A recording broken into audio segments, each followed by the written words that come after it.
Honestly, dealing with HOA boards literally drains your will to live, especially when you have someone like Ashley waving around that poorly laminated "no fishing" sign like it's the Magna Carta. It's just exhausting. But I guess it's exactly why I started Sovereign Justice in the first place, because somebody has to keep these neighborhood tyrants in check. Let's just dive right into it. Thwack!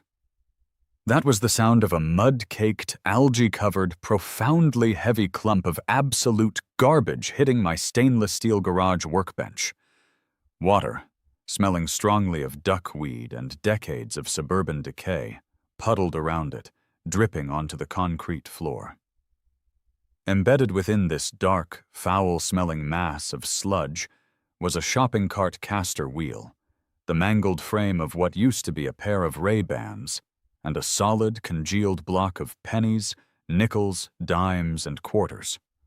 Oh, and right in the center, gleaming just slightly under the harsh fluorescent garage light, was the unmistakable stainless steel band of a waterlogged Rolex. You're probably wondering how I ended up covered in Florida pond muck, staring at a pile of literal sunken treasure in my garage. To understand that, yet you need to understand the Pelican's Perch Homeowners Association in Naples, Florida. And to understand Pelican's Perch, you need to understand Ashley. Pelican's Perch is one of those cookie-cutter pastel-painted neighborhoods where the grass isn't just green, it's heavily regulated. We have rules for the color of your mailbox flag. We have rules for the maximum allowable height of a decorative garden gnome. 14 inches, in case you were wondering, and yes, they measure.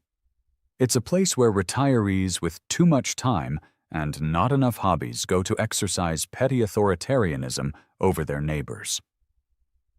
And at the top of this beige stucco food chain was Ashley. Ashley was the HOA president. She possessed a haircut that looked like it was actively asking to speak to a manager, a permanent scowl that etched deep lines around her mouth, and a custom, lifted golf cart equipped with a flashing amber light and, I kid you not, a handheld radar gun. She patrolled the neighborhood like she was guarding a nuclear launch facility, issuing citations for weeds that dared to grow a millimeter above the sanctioned limit. The whole mess started on a humid Tuesday afternoon.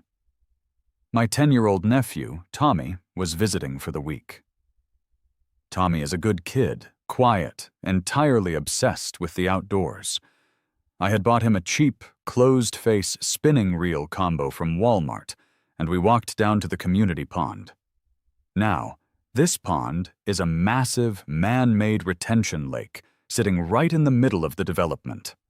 Before the HOA annexed the surrounding property in the late 90s and threw a gate around the whole place, it actually used to be part of a public park.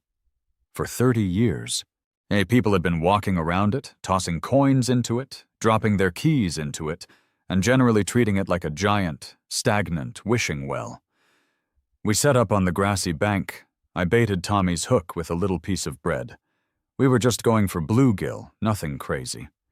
He cast his line out, the red and white plastic bobber settling onto the glass flat surface of the water. It was peaceful. The sun was warm, the cicadas were buzzing, and for about exactly 4 minutes, life was good. Then I heard it, the high-pitched electric whine of Ashley's golf cart approaching at exactly 14.5 miles per hour. She swerved off the paved walking path and drove straight onto the grass, the aggressive tread of her golf cart tires tearing up a small patch of St. Augustine turf. She slammed on the brakes, us sending a flock of terrified mallards scattering into the water. "Excuse me," Ashley barked, stepping out of the cart. She was wearing a visor that cast a harsh shadow over her eyes. She marched over to us, pointing a manicured acrylic fingernail at a wooden post about 20 yards away. I looked at the post. Stapled to it was a brand-new, highly unlevel, poorly laminated piece of pink printer paper. No fishing. Violators fined $150. Can you read? Ashley asked, her voice dripping with the kind of condescension usually reserved for disobedient toddlers. I sighed, putting a hand on Tommy's shoulder. The kid looked terrified. Ashley, it's Tuesday. The kid is 10. We're catching and releasing bluegill that are the size of my palm. We aren't exactly running a commercial trawling operation out here. The rules are the rules, she snapped. Sant, pulling a small, leather-bound citation pad from her pocket. The board voted on this last night. The fish are community aesthetic property. You are disturbing the aesthetic. Pack it up, or I'm writing you up. I looked at the pond. I looked at Tommy, whose bottom lip was starting to quiver. Then I looked at Ashley. My internal monologue was already running at full speed. Community aesthetic property? Did the bluegill retain legal counsel? Do the frogs pay HOA dues? But I knew better than to argue with Ashley on the grass. She thrived on direct conflict. She wanted me to yell so she could call the Naples police and report a disturbance. Fine, I said, keeping my voice dangerously level. We're leaving. Come on, Tommy. Reel it in. Tommy quietly reeled in his empty hook. But we packed up the tackle box and walked back to my house in silence. I felt that familiar, hot prickle of injustice at the back of my neck. I absolutely despise bullies, especially administrative bullies who hide behind pink laminated signs. That night, after Tommy was asleep, I sat at my kitchen island with my laptop open. The glow of the screen illuminated my kitchen as I descended into the rabbit hole of Florida state law. There is a beautiful, dangerous thing about the law. It is incredibly specific. People like Ashley rely on the spirit of their poorly drafted HOA rules, but the letter of the law is where you find the cracks. I needed a loophole. I needed a way to execute some highly malicious compliance. I started by looking up the legal definition of fishing in the state of Florida. I pulled up the Florida Administrative Code and the state statutes. I scrolled through pages of legalese until I hit the jackpot. Florida Statute Section 379.101. Definitions.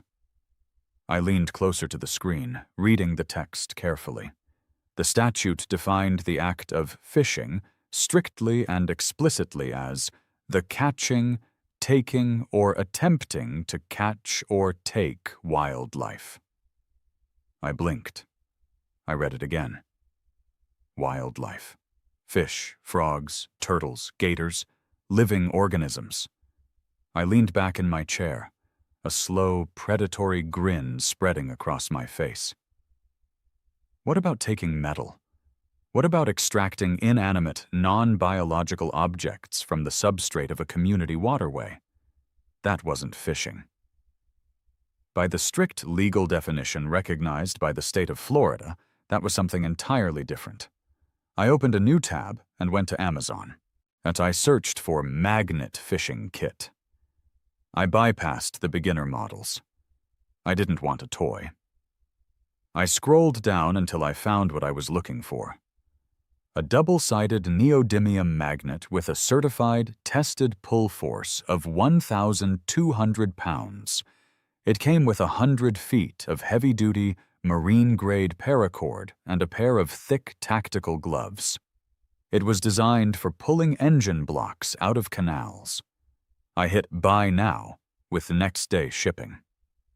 2 days later, the Amazon delivery guy lugged a surprisingly small but unbelievably dense box up to my front porch. He dropped it with a heavy thud, wiping sweat from his forehead. I dragged the box into the garage and sliced it open. The magnet was a thick silver disc, heavy enough to alter my heart rhythm if I held it too close to my chest. It felt like holding a piece of a collapsed star. As I tied the specialized knot the instructions recommended, securing the thick orange paracord to the heavy steel eyelet on the magnet. It was Thursday, high noon. The Florida sun was beating down like a hammer, turning the neighborhood into a sweltering, quiet oven. Most of the retirees were inside enjoying their air conditioning. It was the perfect time for a test run, but I also wanted an audience. I wanted Ashley to see this. I threw the heavy coil of rope over my shoulder, grabbed a 5-gallon plastic Home Depot bucket, and marched down the street toward the pond. I marched right past Ashley's house. Her golf cart was in the driveway. I knew she had a Ring camera. I made sure to look directly into it as I walked by. I arrived at the exact same spot where Tommy and I had been evicted. I set the orange bucket down. Once I slipped on the thick tactical gloves. I gripped the heavy magnet in my right hand, feeling the sheer density of it. I wound up, mimicking a discus thrower, and launched the 1,200-pound magnet out into the center of the pond. It flew through the air in a graceful arc and hit the water with a massive, echoing ker-plunk. Ripples shot out across the glass-flat surface. I let it sink. I waited until the paracord went slack, indicating it had hit the murky bottom. Then, I started to pull. Immediately, there was resistance.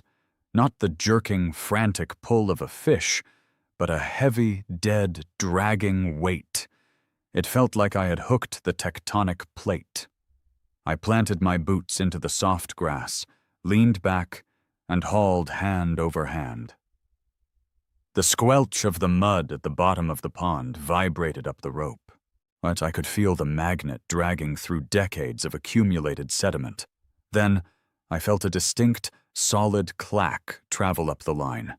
Metal engaging metal. I pulled harder. The water near the bank started to churn, turning dark brown and bubbling with trapped methane gas. Finally, the payload broke the surface. It was a monstrosity. The magnet was completely covered in a thick layer of black, foul-smelling sludge. But sticking out of the sludge in every direction were jagged pieces of rusty metal. I dragged it up onto the grass. I knelt down and started scraping the mud away. First throw? A heavily rusted shopping cart caster wheel. 3 spark plugs, a pair of completely disintegrated pliers, and stuck fast to the very center of the magnet, a clump of about 30 crusty black oxidized quarters. And I tossed the junk metal onto the grass and dropped the chunk of coins into my orange bucket. They hit the plastic bottom with a hollow, satisfying rattle. This pond, having been a public park centerpiece for 30 years before the HOA took over, was a gold mine. It was a massive, unregulated wishing well. I threw the magnet again. Ker-plunk. I dragged it back. This time, it was heavier. I hauled it onto the grass. More sludge. I wiped it away. 3 Matchbox cars from the 1980s. A metal dog tag. And a fist-sized cluster of pennies, dimes, and what looked like a silver dollar. Into the bucket it went. Clatter. I was on my 5th throw, hauling in an unrecognizable piece of an old bicycle frame and another handful of change, when I heard the siren. Wee-oo, wee-oo. It was the electronic toy-like siren attached to Ashley's golf cart. She was tearing down the paved path, her amber light flashing furiously. She swerved onto the grass again, skidding to a halt just feet from my bucket. She leaped out of the cart, her face flushed completely red beneath her visor. "I told you!" she screamed, pointing frantically at the pink laminated sign on the post. "I warned you! No fishing! That is a $150 fine right now!" I calmly wiped my muddy, gloved hands on my jeans. I looked at Ashley. I looked at the heavy steel magnet resting on the grass. I looked back at Ashley. "I'm not fishing, Ashley," I said, my voice dangerously calm and conversational. "You have a line in the water!" she shrieked, gesturing wildly at the orange paracord. "You are pulling things out of the pond!" I stepped toward her, holding up the massive dripping magnet. "Do you see a hook?" "Ashley, do you see bait? Do you see a bobber?"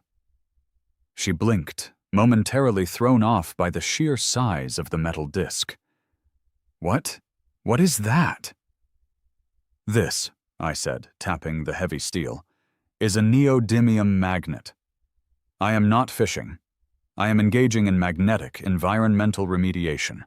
I am extracting hazardous ferrous materials from the community water supply." "You are fishing," she insisted, though her voice wavered slightly. "Florida Statute 379.101, Ashley," I recited, leaning in slightly. "The state of Florida defines fishing as the taking or attempting to take wildlife. Is a 1982 rusted spark plug wildlife? Does a clump of quarters have gills? Have I caught a fish?" She stared at the bucket. She saw the rusted metal. She saw the coins.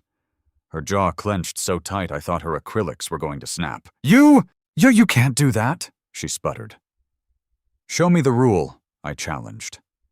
"Show me the CC and R clause that prohibits the removal of hazardous heavy metals from the retention pond via magnetic extraction." She was fuming. She knew I had her on a technicality, and it was eating her alive. But Ashley wasn't one to give up easily. She narrowed her eyes, her gaze shifting from the magnet to the pile of rusted junk on the grass. "Fine," she hissed. "You want to play games? You're violating the rule against unauthorized pond maintenance. Only HOA-approved vendors are allowed to alter the state of the landscaping or waterways. I am fining you for unapproved maintenance, and I am calling a special board meeting to have you banned from the common areas." She spun on her heel, marched back to her golf cart, and slammed her foot on the accelerator, and tearing off across the grass and leaving deep tire ruts in her wake. I watched her drive away, the amber light flashing. I looked down at my bucket. I had about $20 in change, a pile of scrap iron, and a very angry HOA president. If Ashley wanted to call it unauthorized maintenance, I realized I was going to have to escalate this. I needed to outmaneuver her administratively before she had time to rewrite the covenants. I needed to legitimize the hustle. I pulled out my phone and scrolled through my contacts until I found the number for Dave. I mean, if Ashley wanted to start throwing around phrases like unapproved maintenance and threatening me with board action, I literally had no choice but to get official. Like, honestly, you don't bring a poorly laminated pink slip to a municipal ordinance fight. I stood there in my garage, staring at the bucket of sludge and rusty quarters, and I pulled out my phone. I scrolled past my mom, past my dentist, right down to Dave. Dave is, well, he's exactly the kind of guy you want on speed dial when you're dealing with an HOA board that has a god complex. He runs a local debris removal and independent contracting business called Dave's Demo and Haul. He's a licensed, insured, and bonded contractor in the state of Florida, which, for my purposes, basically made him an untouchable wizard of municipal compliance. I hit the call button, listening to it ring while I nudged a heavily oxidized spark plug with the toe of my boot. "Talk to me," Dave answered. He sounded like he was chewing on a cigar, even though I knew for a fact he only chewed on wooden coffee stirrers. "Dave, my man," I said, on putting him on speakerphone and setting the phone on the workbench. "I need to hire you. Or, technically, I guess I need you to hire me. I literally just finished hauling 3 tons of drywall out of a botched flip in Bonita Springs," Dave grunted, the sound of heavy machinery idling in the background of the call. "I am exhausted. What kind of nonsense are you getting me into now? Please tell me this doesn't involve your neighbor Ashley. Honestly, that woman gives me hives just looking at her." "It 100% involves Ashley," I laughed, wiping a speck of pond muck off my forehead with the back of my wrist. Listen, she banned fishing at the Pelican's Perch retention pond. I explicitly put up a sign. So naturally, I bought a 1,200-pound pull-force neodymium magnet and started fishing for scrap metal and dropped coins. Oh, honestly, Dave, it's a gold mine down there. It's like a sunken piggy bank. Okay, Dave said slowly, the idling engine noise cutting out as he presumably turned off his truck. And? Did she arrest you? She tried to fine me for fishing. I hit her with Florida Statute 379.101, proving that a magnet catching a rusted spark plug isn't actually harvesting wildlife. So she pivoted. She's threatening to fine me for unauthorized pond maintenance because I'm not an HOA-approved vendor. I need to become an approved vendor, Dave. I need the shield of a legitimate business entity. There was a long silence on the other end of the line. I could almost hear the gears turning in his head. Dave appreciated a good loophole almost as much as I did. "You want a subcontract under Dave's Demo and Haul," he stated, with the amusement finally bleeding into his voice. "Exactly," I said, pacing around the garage. "I need you to draft me the most ridiculous, overly formal, so heavily legally worded contract you can possibly manage. I want to be your official subcontractor for subaquatic ferrous extraction, and I want you to pay me exactly $1 for my services." $1, Dave repeated. "Consideration is required for a contract to be legally binding in the state of Florida, Dave. I literally need you to give me a crisp $1 bill so we can shove a legally binding employment document in Ashley's face." "I'll be there in 20 minutes, he said, and hung up. True to his word, 22 minutes later, Dave's massive, battered Ford F250 rolled up my driveway, the diesel engine rumbling loud enough to rattle my front windows. He stepped out. And I swear to you, the man had gone all out. He was wearing steel-toed boots, heavily stained Carhartt work pants, a neon yellow high-visibility safety vest that was practically blinding in the Florida sun, and a white hard hat. He was carrying a metal clipboard. "You look like you're about to inspect a nuclear reactor," I said, leaning against the doorframe as he walked up. "Professionalism is key when dealing with hostile administrative entities," Dave said deadpan, tapping the clipboard with a pen.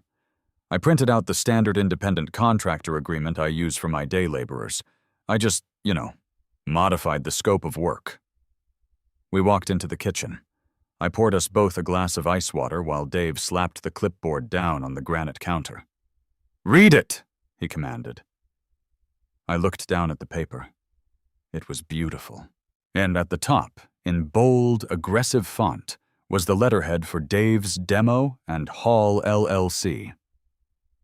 Underneath that, the document read, "Master Subcontractor Agreement for Hazardous Aquatic Remediation." I skimmed through the dense paragraphs of boilerplate liability waivers until I hit the custom Scope of Work section Dave had typed up. I read it out loud. "The subcontractor, hereinafter referred to as the extracting party, is hereby retained by Dave's Demo and Haul LLC to conduct comprehensive, localized, subaquatic ferrous extraction and hazard remediation within the boundaries of the Pelican's Perch Homeowners Association water retention facilities. The extracting party shall utilize magnetic extraction technology to identify, secure, and remove submerged metallic debris, hazards, and abandoned property to ensure the ecological stability and safety of the aforementioned water body." I looked up at Dave. "This is a work of art. Ecological stability. I mean, Ashley is going to have an aneurysm." "Wait, keep reading," Dave smirked, taking a sip of his water. "Look at the compensation clause."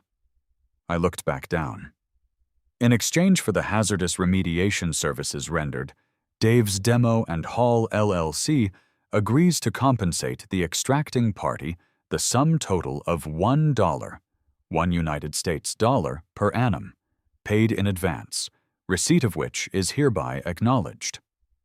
Furthermore, the extracting party retains the right to keep, salvage, or liquidate any and all abandoned property, currency, or scrap materials extracted during the course of remediation as supplementary hazard pay. It's bulletproof, I said, or grabbing a blue pen from the junk drawer. I signed my name with a flourish on the bottom line. Dave signed next to it as the authorizing officer. Dave reached into his pocket, pulled out his wallet, and extracted a single, slightly wrinkled $1 bill. He slapped it on the counter next to the contract. "Pleasure doing business with you," Dave said, extending a hand. I shook it, pocketing the dollar. "Now, as my newly appointed site manager, I believe you need to conduct a formal inspection of my work zone." We walked down to the pond. Dave had his clipboard clutched to his chest, looking around with exaggerated scrutiny. A few neighbors were out walking their dogs, staring at the guy in the high-vis vest pointing at the water. Ashley's golf cart was nowhere to be seen, but I knew she was watching from somewhere. Probably peeking through her plantation shutters with binoculars. "Site looks clear," Dave announced loudly, projecting his voice across the water. "Proceed with extraction, subcontractor." Over the next week, I established a routine. Every day at 4 p.m., like clockwork, I marched down to the pond with my orange bucket, my heavy tactical gloves, and the massive 1,200-pound magnet. The haul was, frankly, staggering. The sheer volume of metallic garbage resting at the bottom of that pond was a testament to 30 years of human carelessness and wishing-well mentality. It was exhausting work. Hauling that magnet through the thick, cohesive mud at the bottom of the pond felt like doing heavy deadlifts for 2 hours straight. My shoulders ached. My lower back was constantly tight, but the adrenaline of the pull kept me going. It was literally addicting. Every time that satisfying clack echoed up the paracord, I knew I had something. On Tuesday, I pulled up the twisted, rusted remains of a razor scooter, 3 pairs of sunglasses, the metal hinges stuck to the magnet, and exactly $14.75 in heavily oxidized, black-crusted coins. On Wednesday, I hit a massive cluster. It took everything I had to drag the magnet up the grassy embankment. Stuck to the bottom was a solid, brick-like concretion of pennies and dimes that had literally fused together over the years into a single, heavy mass of copper and zinc. I had to use a rubber mallet to break it apart in my garage later that night. That single haul yielded over $40 in spendable currency once I soaked it in a heavy-duty vinegar and salt solution. On Thursday, things got weird. The magnet locked onto something heavy near the fountain aerator in the center of the pond. I pulled, and the rope groaned, stretching tight. I had to dig my heels into the mud and lean my entire body weight backward to get it moving. Inch by inch, it dragged across the bottom. When it finally broke the surface, I just stared at it. It was a small, heavy-duty steel lockbox, like a miniature safe. My heart hammered against my ribs. I hauled it onto the grass, completely ignoring the fact that a small crowd of neighborhood kids had gathered to watch me. I pried the magnet off the rusted steel casing. The lock was completely corroded, practically disintegrating when I hit it with my mallet back at the garage. I pried the lid open. My hands were literally shaking. It was empty, yet completely full of foul-smelling black water and a single, unidentifiable piece of dissolved paper that might have once been a photograph or a document. I sighed, tossing it into my growing scrap metal pile. But honestly, the thrill of the hunt was still there. By Friday, I was pulling up handfuls of euro coins, Canadian toonies, and strange foreign tokens that must have been tossed in by the seasonal snowbirds who rented houses in the neighborhood during the winter. My 5-gallon bucket in the garage was a quarter of the way full of coins. I had spent hours cleaning them, sorting them, and running them through a cheap coin counter I bought on Amazon. I was officially making a profit. But I knew Ashley wouldn't stay quiet for long. The silence from the HOA board was deafening. It was the calm before the storm. The storm arrived on Saturday morning, delivered by the United States Postal Service. I was drinking my coffee on the front porch when the mail carrier handed me a certified letter. You literally have to sign for it. I scrawled my signature on the electronic pad, took the heavy cream-colored envelope, and immediately noticed the return address. Pelican's Perch Homeowners Association, Board of Directors. I took it inside, threw it on the kitchen counter, and tore it open. It was a formal cease and desist order, printed on official HOA letterhead, and it was signed in blue ink by Ashley herself. I read it out loud to my empty kitchen. Dear resident, it has come to the attention of the Pelican's Perch HOA Board of Directors that you have been engaging in unauthorized, unapproved, and potentially damaging maintenance activities within the community retention pond, specifically the use of industrial-grade magnetic dragging equipment. This activity violates Section 4, Paragraph B of the Community Covenants, Conditions, and Restrictions regarding alteration of common landscaping and waterways. You are hereby ordered to cease and desist all extraction activities immediately. Failure to comply will result in an immediate $500 fine, levied daily, and potential legal action to recover costs for potential damage to the pond's synthetic liner. You are further barred from operating unapproved contracting businesses on residential premises. I couldn't help it. I laughed. It was a loud, barking laugh that echoed in the kitchen. She was throwing the book at me. She was threatening my wallet, threatening legal action. Oh, and making claims about a synthetic pond liner that I knew for a fact didn't exist, because the pond was dug naturally into the Florida limestone table back in the 80s.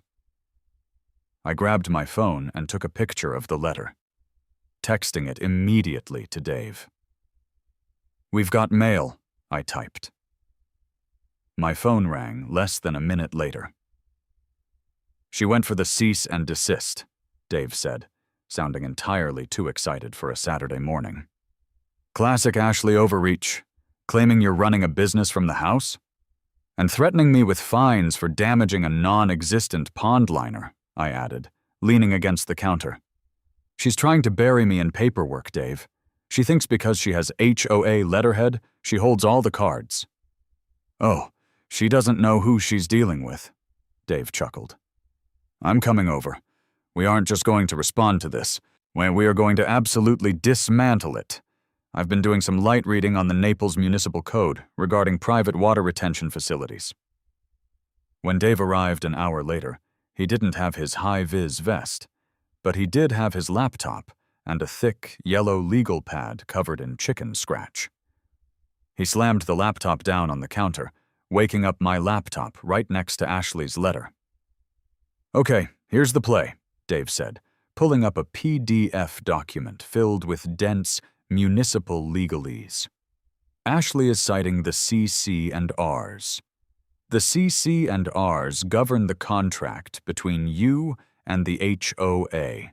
But, as an HOA, they are subordinate to the municipal codes of the city of Naples, and Naples takes its water quality very, very seriously. He pointed to a specific paragraph on the screen. Naples Municipal Ordinance, Chapter 54, Article 4, Section 54-112. Maintenance of private stormwater systems. Read it and weep. I leaned in, reading the text. All private property owners, including homeowners associations, tasked with the maintenance of stormwater retention lakes, ponds, or swales, shall ensure said waterways are kept free of artificial debris, hazardous waste, and pollutants that may degrade water quality or impede the flow of drainage. I looked at Dave, a slow smile spreading across my face. They are legally mandated by the city to keep the pond clean of debris. Exactly, Dave said, his eyes gleaming. And by throwing a fit about you pulling rusted spark plugs and corroding heavy metals out of the water, Ashley is technically interfering with the mandated environmental upkeep of a municipal stormwater system. We are going to write a response letter. On my company letterhead. We spent the next hour drafting the most beautifully passive-aggressive, legally dense letter I had ever seen. We addressed it directly to the Pelican's Perch HOA board. We attached a copy of my subcontractor agreement. Dave typed furiously as he dictated. To whom it may concern, Dave's Demo and Hall LLC is in receipt of your cease and desist communication dated Thursday the 12th. Please be advised that my registered subcontractor was operating under a binding agreement to conduct a free hazardous metal survey and remediation protocol in accordance with Naples Municipal Ordinance, Chapter 54. Throw her CC and Rs back at her, I suggested, pacing the kitchen. Find the environmental clause in her own rulebook. Dave clicked over to another tab, pulling up the Pelican's Perch bylaws. Got it. Section 7. What's paragraph A? The association shall maintain all common areas in a clean, safe, and environmentally sound condition. He added it to the letter. Furthermore, it appears the Pelican's Perch HOA has severely neglected its duties under Section 7, paragraph A of your own CC and RS by allowing hundreds of pounds of oxidizing heavy metals to accumulate in the community water supply. As a licensed contractor, I am professionally obligated to inform you that interfering with active environmental remediation could subject the HOA to severe municipal fines for failure to maintain a private stormwater system. The kicker, Dave said, his fingers hovering over the keyboard. We end it with a thank you. We formally thank the HOA board for allowing Dave's Demo and Hall LLC to conduct this hazardous remediation free of charge to the community. Please note that any further attempts to halt this legally mandated cleanup will be reported directly to the Naples Department of Environmental Services for immediate inspection of the pond's water quality. Sincerely, Dave. I printed the letter, slid it into a crisp manila envelope, and drove it directly to the local FedEx store. I sent it to the HOA management company's address via certified next-day delivery. I wanted Ashley to have to physically sign for her own destruction. That night, I sat in my garage, running the rock tumbler I had bought to clean the most heavily corroded coins. The gentle, rhythmic grinding sound of the tumbler was soothing. I looked at the 5-gallon bucket. It was getting heavy. I had pulled up hundreds of dollars in coins, removed pounds of jagged, rusted iron from a pond where kids sometimes waded to catch frogs, and I had effectively trapped the HOA president in a legal paradox of her own making. If she stopped me, she was violating city ordinances and her own bylaws by allowing pollution to remain in the pond.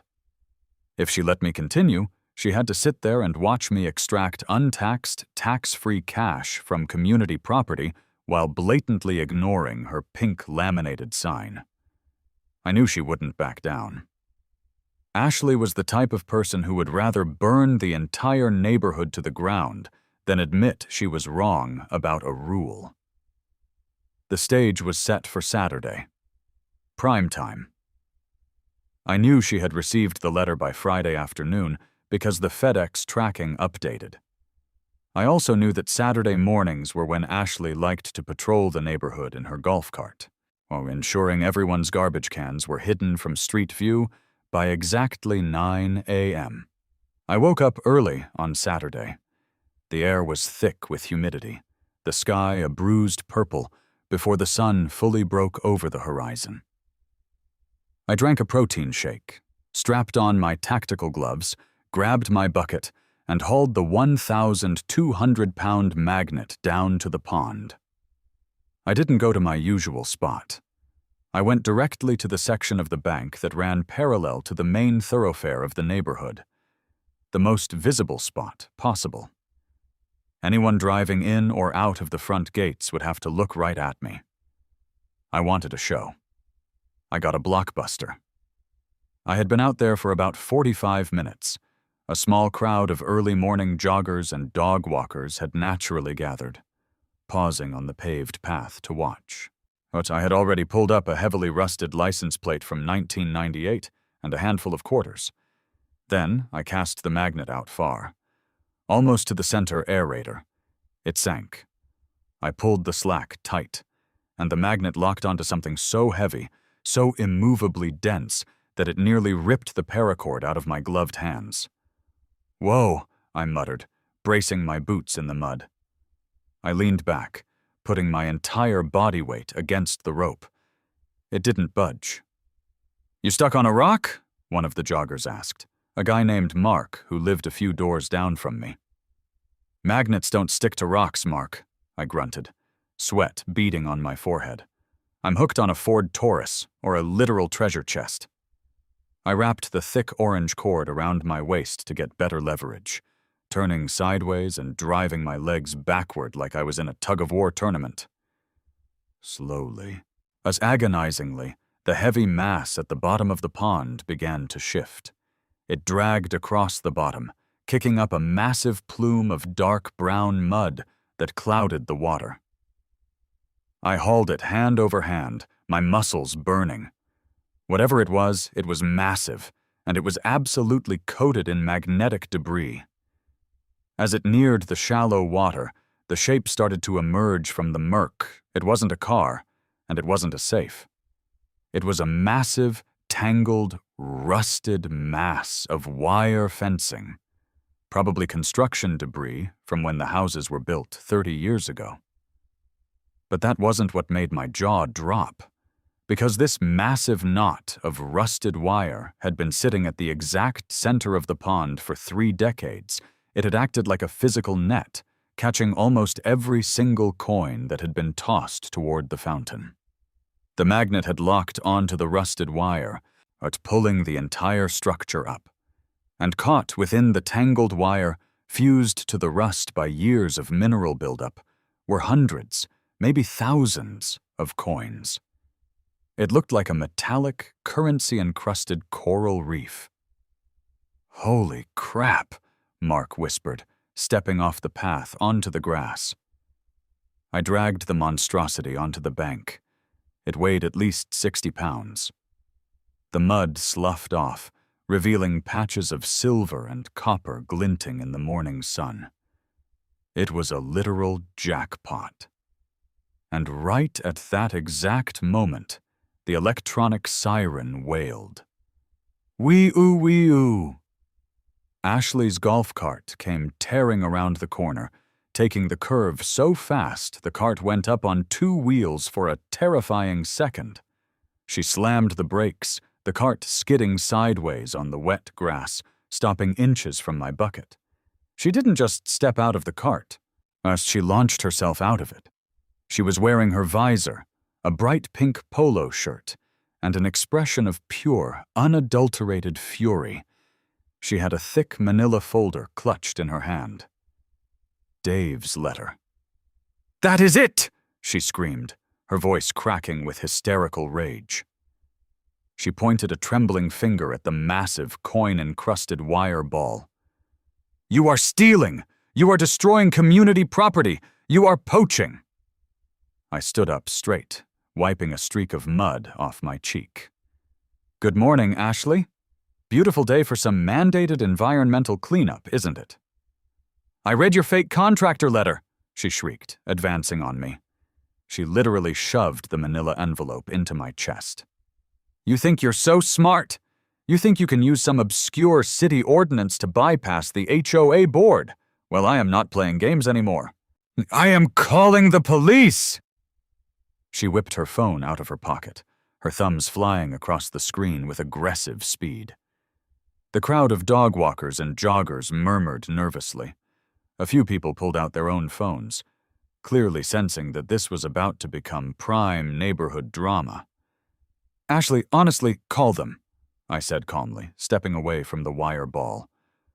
"I would love for the Naples Police Department to come down here and officially document the hundreds of pounds of hazardous heavy metals the HOA has negligently allowed to fester in a municipal waterway." "You are stealing money from the HOA," she yelled into the phone, ignoring me. "Yes, 911. I have a resident in Pelican's Perch who is actively vandalizing the community pond and stealing thousands of dollars of community property. He is aggressive and refusing to leave. I need an officer here immediately." She hung up, glaring at me with a look of absolute triumph. "They are on their way. You are going to jail. And the HOA is confiscating all of that," she pointed at the wire ball, "as stolen property." "Ashley," I said, leaning over and picking up my 5-gallon bucket, "do you even know what chapter of the Florida statutes covers found property?" She scoffed, crossing her arms over her chest. "I know that anything on HOA property belongs to the HOA." "Wrong," I said, setting the bucket down. "But I'll let the cops explain it to you. I've got time." We waited. The tension on the grassy bank was thick enough to cut with a machete. Ashley stood by her golf cart, her arms crossed, tapping her foot furiously. I stood by my bucket, and casually picking a crusty quarter off the giant wire ball and flicking it into the plastic tub. The crowd of neighbors just watched, a silent audience to the greatest administrative showdown in Pelican's Perch history. About 12 minutes later, a white Naples Police Department SUV rolled slowly down the street. The cruiser pulled over, its light bar flashing a silent pattern of red and blue. 2 officers stepped out. One was a younger guy, looked like he was fresh out of the academy, looking slightly nervous. The other was an older, stocky officer with a thick mustache and tired eyes. He looked like a man who had responded to entirely too many HOA disputes in his career. They walked across the grass, their hands resting loosely on their duty belts. "All right, who called it in?" the older officer asked, his voice a deep, exhausted rumble. "I did! Officer, thank God you're here." Ashley practically sprinted toward them, pointing frantically at me. "This man is violating community rules. He is poaching in a no-fishing zone, he is operating an unlicensed business on community property, and he is actively stealing thousands of dollars that belong to the Pelican's Perch Homeowners Association." The older officer looked at me. He looked at the massive 1,200-pound magnet. He looked at the orange paracord. Then, he looked at the giant, muddy ball of rusted wire and crusted coins sitting on the grass. He let out a long, heavy sigh.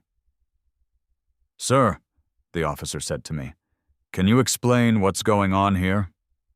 I smiled politely. "Certainly, officer. I am a licensed subcontractor currently engaged in a free, voluntary hazardous material remediation of this stormwater retention pond, all in accordance with Naples Municipal Ordinance Chapter 54, which mandates the removal of artificial debris from water systems." I reached into my back pocket and pulled out my folded, slightly damp master subcontractor agreement. I handed it to the officer. He unfolded it, his eyes scanning the aggressive letterhead and the ridiculous $1 compensation clause. A tiny, almost imperceptible smirk tugged at the corner of his mustache. "And the fishing?" the younger officer asked, looking at Ashley's pink laminated sign in the distance. "Florida Statute 379.101, I replied instantly, locking eyes with Ashley. Fishing is strictly defined as the taking of wildlife. As you can see, officers, I am not equipped to catch a fish. I am equipped to catch engine blocks and spare change. Oh, unless the state of Florida recently reclassified quarters as an invasive aquatic species, I am not fishing. The older officer handed my contract back to me. He turned to Ashley. Ma'am, he's right about the fishing statute. He doesn't have tackle or bait. This is a civil matter regarding your HOA bylaws, not a criminal poaching issue. But the money! Ashley shrieked, her voice echoing across the pond. She was losing control of the narrative, and it was driving her insane. Look at that. That is thousands of dollars. Those coins were thrown into our pond. That makes them HOA property. He is stealing from the association. This was the moment. This was the exact loophole I had spent 3 hours researching the night before. I took a deep breath. Actually, officers, I said, my voice cutting through Ashley's hysteria, I would like to formally report the discovery of lost or abandoned property as required by Florida Chapter 705. Both officers looked at me, their eyebrows raised in surprise. They knew exactly what I was talking about. Ashley, however, looked confused. Chapter 705, I explained, speaking slowly and clearly so the entire crowd of neighbors could hear me. The Florida statute governing lost and abandoned property. It states that anyone who finds lost or abandoned property must report it to law enforcement. If the rightful owner cannot be found or does not claim the property within 90 days, title to the property vests in the finder. I pointed at the massive wire ball covered in coins. Now, I continued, turning to Ashley, unless you have the receipts for every single person who threw a penny into this pond over the last 30 years, the original owners are untraceable. So, according to the law, these coins are abandoned property. Ashley's face turned a dangerous shade of magenta. The pond is HOA property. Therefore, anything in the pond is HOA property. We are claiming it right now. Are you sure you want to do that, Ashley? I asked, my voice dropping an octave. I stepped closer to her, the sarcasm completely gone from my tone. Are you absolutely 100% sure the HOA wants to officially, legally claim ownership of everything I just pulled out of that water? Yes, she yelled. It's ours. Okay, I nodded slowly. I turned back to the officers. Officers, you heard her? So the Pelicans perch. Homeowners Association is officially claiming legal ownership of the discarded property located at the bottom of this municipal stormwater retention pond. I kicked the rusted shopping cart wheel I had pulled up earlier. I nudged the corroded spark plugs. I pointed at the dissolving, hazardous mass of batteries and unidentified rusted iron sitting in my scrap pile. Because if the HOA claims ownership of the coins, I said, the trap finally springing shut, they must also claim ownership of the hundreds of pounds of hazardous heavy metals, corroding batteries, and industrial waste sitting at the bottom of a water system that feeds directly into the Florida aquifer. Which means they have been knowingly storing unpermitted hazardous waste in a municipal water supply. I let the silence hang in the humid air for a second before delivering the kill shot. I'm sure the Environmental Protection Agency and the Florida Department of Environmental Protection will be fascinated to learn that the HOA has formally admitted to owning an illegal, unlined underwater landfill. Do you know what the daily fine is for an illegal commercial dumping site, Ashley? Because it's a lot more than $150. Ashley stared at me. Her mouth was slightly open. The color drained completely from her face, leaving her looking pale and suddenly very old under the harsh Florida sun. She looked at the rusted metal. She looked at the coins. She looked at the cops. She realized she was trapped. What if she claimed the money? She claimed the liability for the pollution. If she denied the pollution, she forfeited the money. The older officer coughed, hiding a very obvious smile behind his hand. He adjusted his duty belt and looked at Ashley. "Ma'am," he said, his voice entirely devoid of sympathy. "As I stated, this is a civil dispute. The gentleman is complying with municipal codes regarding debris removal, and he has correctly cited the statutes regarding abandoned property. Unless you wish to officially file a report claiming ownership of this hazardous waste, we are leaving." Ashley didn't say a word. She couldn't. She just stood there, her hands shaking, her eyes wide with shock and fury. "Have a good day, folks," the older officer said, tipping his hat to the crowd. He looked at me, nodding toward the giant wire ball. "A hell of a catch, son. Make sure you lift with your legs." They walked back to their cruiser, got in, and drove away. The crowd of neighbors slowly dispersed, whispering excitedly amongst themselves. Ashley was still standing there, frozen. I grabbed my heavy rubber mallet from my bucket.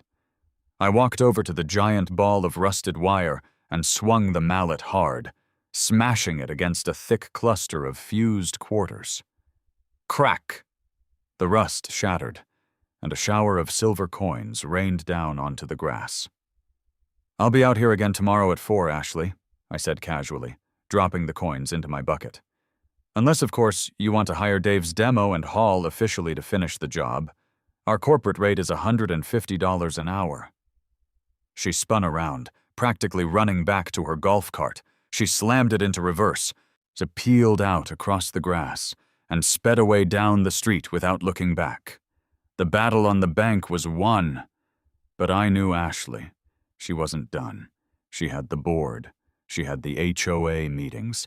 And she was going to try and change the rules of the game. But I had something better than a rule book. I had a massive, comically large glass jar, and I was about to ruin her entire Tuesday night.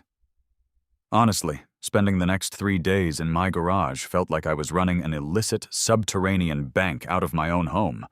I mean, the sheer volume of metal I had pulled out of that pond was literally staggering. I had 5-gallon plastic buckets lined up against my workbench, all of them filled to the brim with wet, foul-smelling, crusted currency. My hands smelled permanently like pennies and stagnant algae. No matter how many times I washed them with industrial pumice soap. But I guess that's the smell of victory, right? I had to buy 3 more cheap rock tumblers off the internet just to process the sheer mass of it all. Like, I set up a whole assembly line. First, the coins went into a bucket of hot water and heavy-duty degreaser to get the bulk of the 30-year-old pond slime off them. Then, they went into the tumblers with a mixture of white vinegar, coarse salt, and a squirt of dish soap. They'd grind away for hours, sounding like a washing machine full of gravel, until they came out shiny, recognizable, and most importantly, legally tender.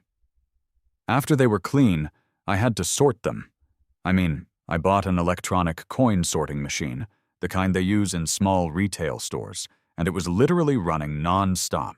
So it would jam every 10 minutes because it would catch a rusted washer or a weird, misshapen euro coin that had somehow survived the acid wash. I spent my entire Sunday and Monday doing nothing but feeding this machine, watching the digital counter tick up, up, up. By Tuesday afternoon, the final tally was completely absurd.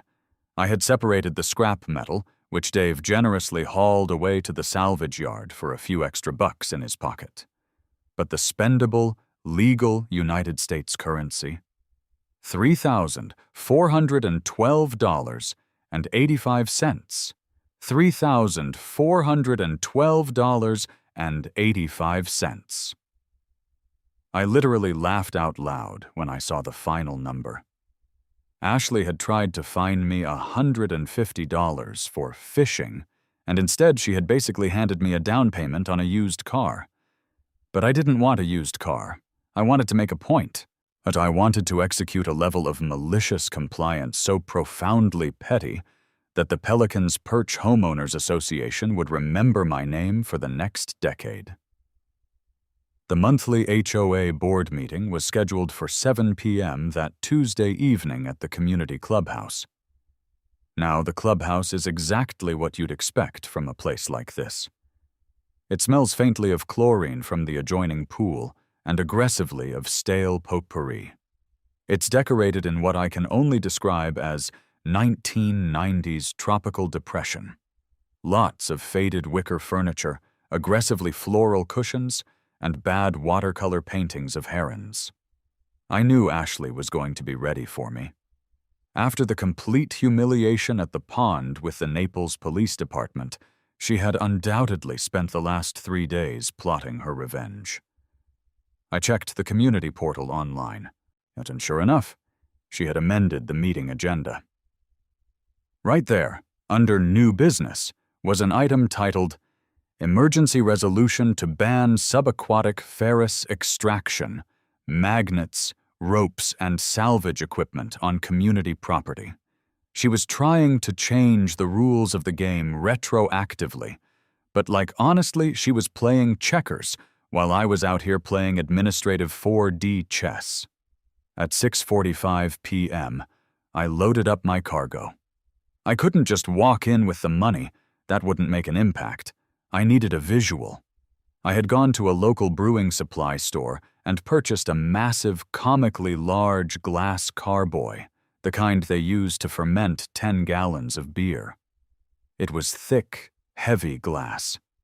I had spent the last 2 hours carefully pouring all $3,412.85 into this giant glass jug. It was a swirling, glittering mass of copper, silver, and zinc. And it was heavy. Unbelievably heavy. Quarters weigh about 5.6 grams each. When you multiply that by the thousands of coins I had, the jar weighed roughly 85 pounds. I had to rent a heavy-duty appliance dolly from Home Depot just to move it. I strapped the giant glass jar to the yellow steel dolly, using thick ratchet straps, making sure it was completely secure. I wheeled it down my driveway, the heavy rubber tires crunching on the concrete, and began the slow, arduous walk toward the clubhouse. It was a beautiful Florida evening, the sun setting in a blaze of orange and pink over the manicured lawns. A few neighbors gave me weird looks as I pushed a dolly carrying a literal treasure chest down the sidewalk. But I just smiled and nodded. I reached the clubhouse at exactly 7:08 p.m. I wanted to be late, but I wanted them to be in the middle of their business. I pushed the clubhouse doors open with my back, carefully maneuvering the dolly over the threshold. The meeting was taking place in the main hall.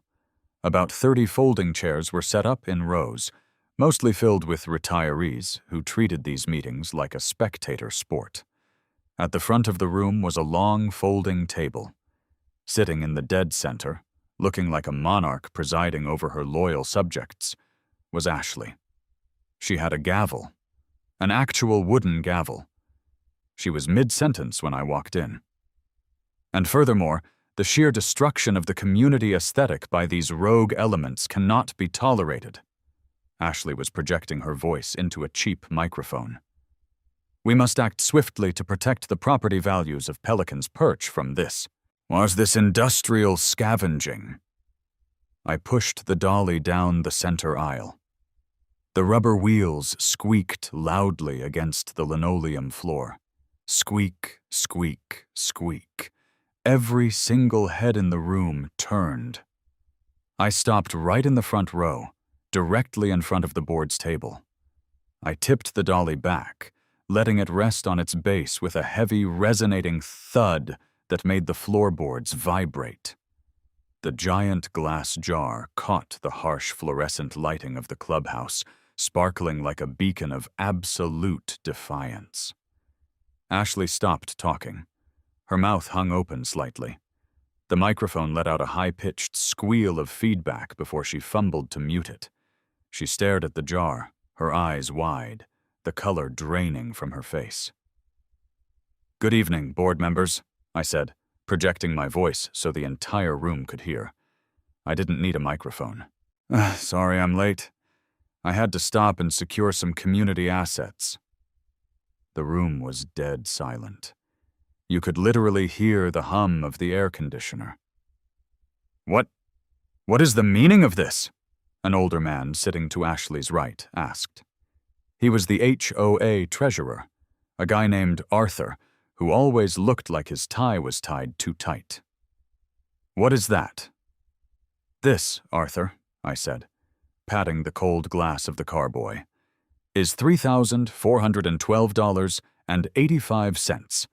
It represents roughly 30 years of neglect by this association regarding the environmental upkeep of the community retention pond. Murmurs rippled through the folding chairs behind me. People were craning their necks to get a better look at the massive pile of cash. You bring that stolen property in here and flaunt it? Ashley finally found her voice, though it was an octave higher than usual. She grabbed her gavel and slammed it down on the table. Bang! You are out of order. This is an official meeting. That money belongs to the association. Actually, Ashley, as we established with the Naples Police Department on Saturday, the association declined to claim ownership of the abandoned property, I reminded her casually, leaning against the handle of the dolly. Because, as I recall, claiming the coins meant taking legal responsibility for the hundreds of pounds of oxidizing hazardous waste you allowed to accumulate in a municipal waterway. A liability that would have subjected this very board to thousands of dollars in EPA fines. I looked at the rest of the board members. Arthur was sweating. A woman on the end of the table was furiously typing on her phone, probably Googling EPA fines.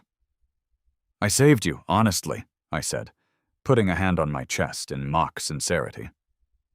Dave's Demo and Hall, acting through me as a registered subcontractor, remediated a massive environmental hazard for free, and under Florida, Chapter 705, the abandoned property extracted during that legal, code-compliant cleanup reverts to the finder, me. We are voting to ban magnets right now, Ashley shrieked, pointing her gavel at me like a weapon. I am pushing the emergency resolution through. As of tonight, any subaquatic salvage is a violation of the CC&Rs, punishable by a $500 immediate fine.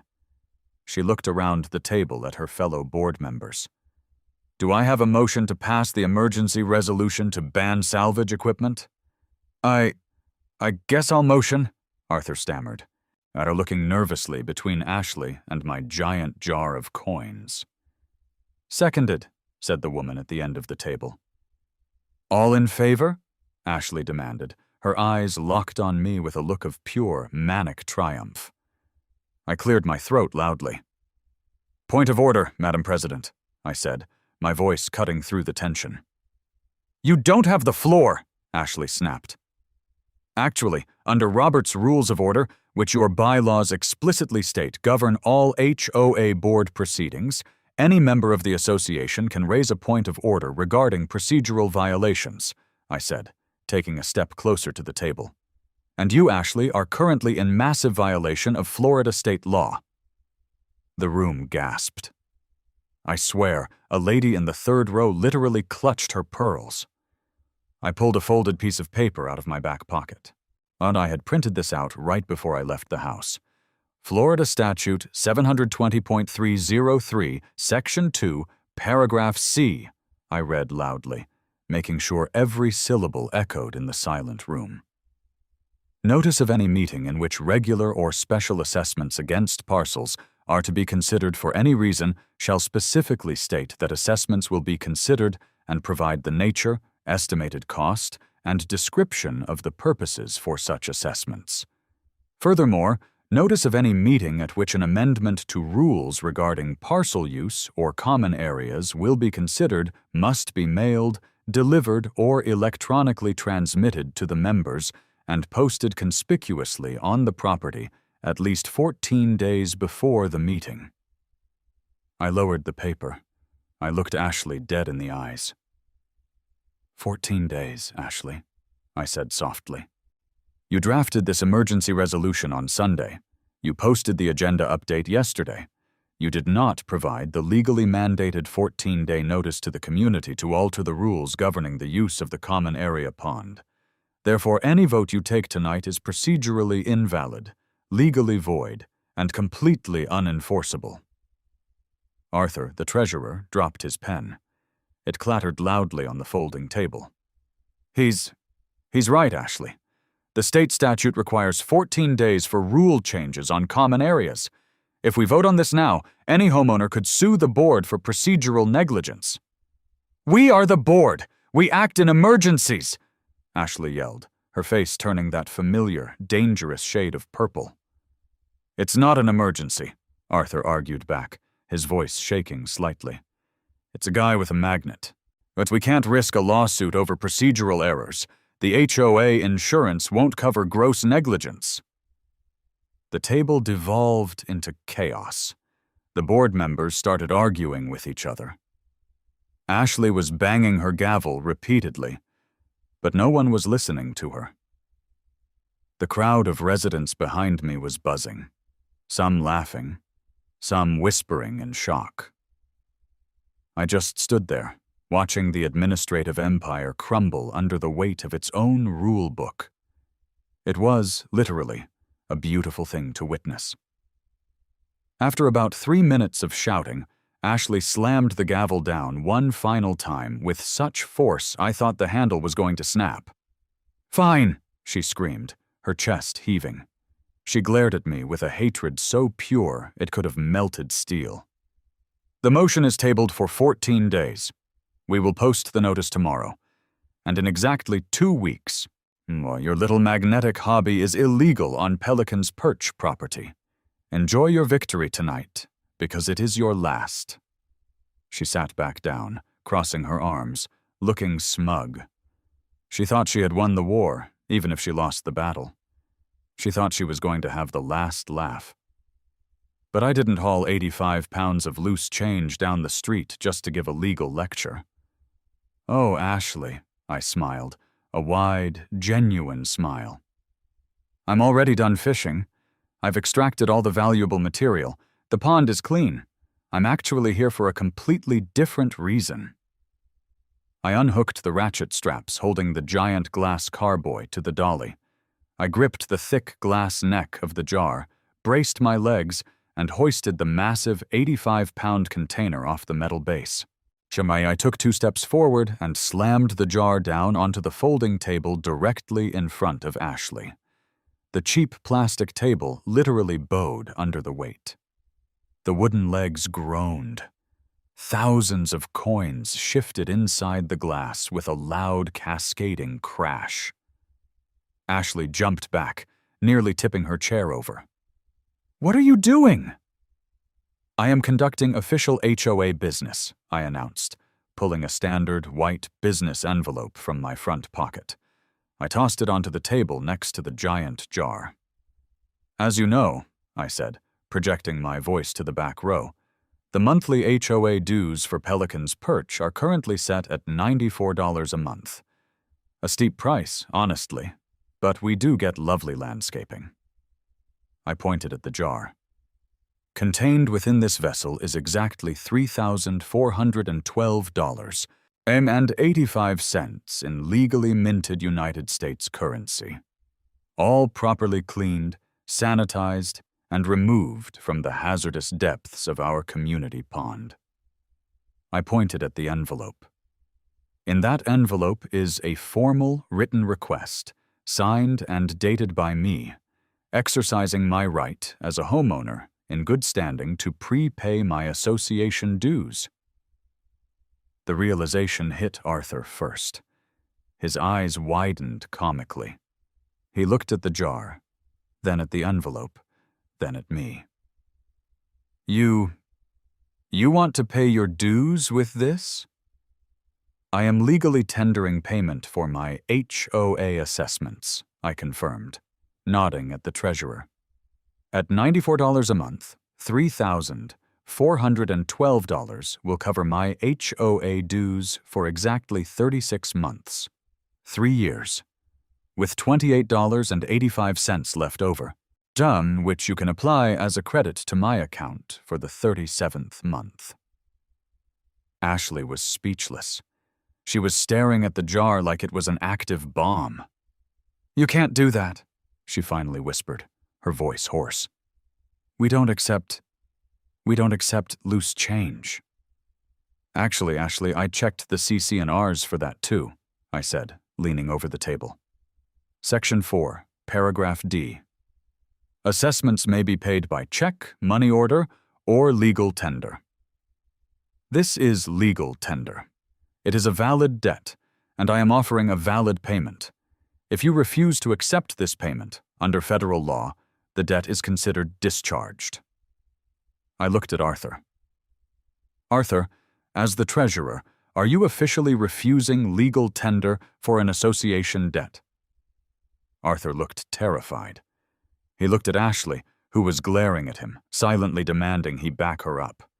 But Arthur was a numbers guy, and he knew a losing equation when he saw one. We have to accept it," Arthur muttered, rubbing his temples. "If it's legal tender, we have to take it, but who is going to count it?"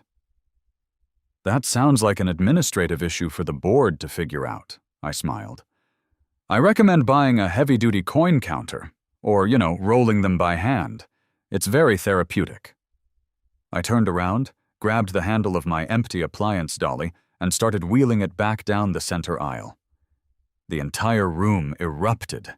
People were laughing out loud. A guy in the back row actually started clapping. The sheer absurdity of the HOA president being forced to process 85 pounds of wishing well money to cover the dues of the guy she tried to fine was too much for them to handle. "Wasso." I stopped at the double doors and looked back. Ashley was sitting frozen at the table, the giant glass jar of coins looming over her like a glittering monument to her own hubris. She looked defeated, exhausted, and completely humiliated. "Have a great night, board members," I called out over the noise. "And Ashley, make sure you lift with your legs when you take that to the bank.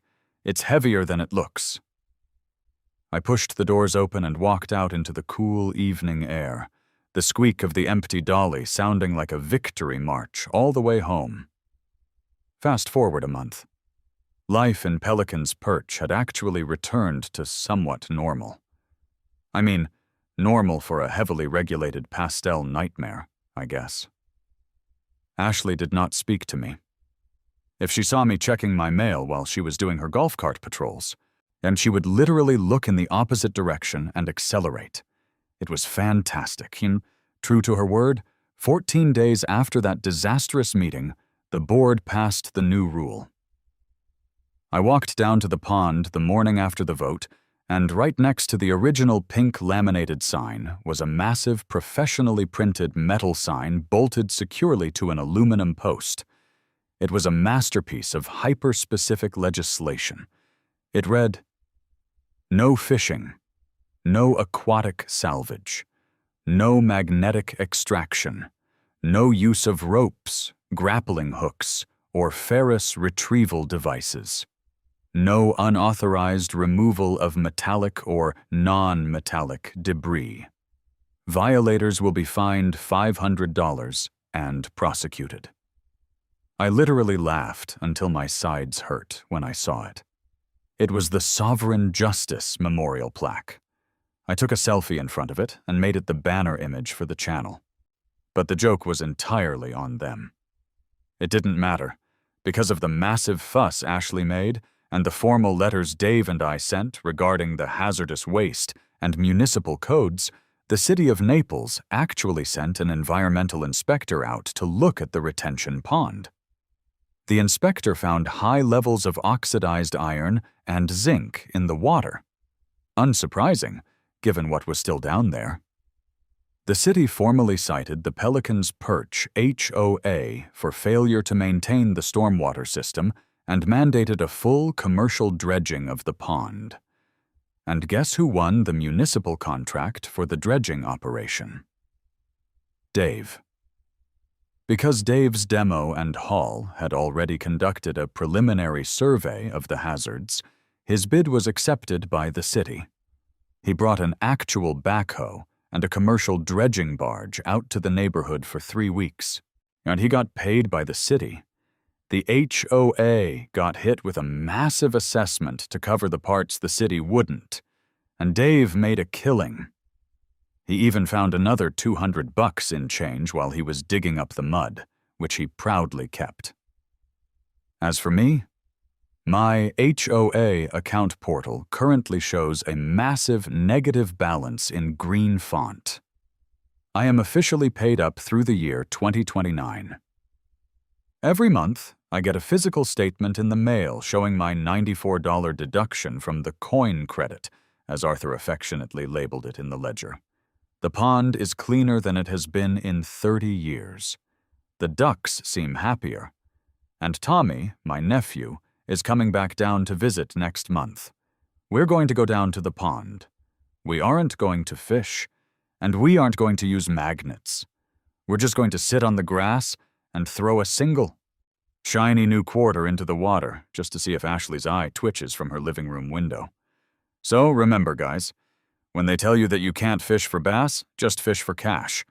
Always read your local statutes, keep your magnets strong, and your compliance highly malicious. Hit subscribe, and I'll see you in the next legal loophole.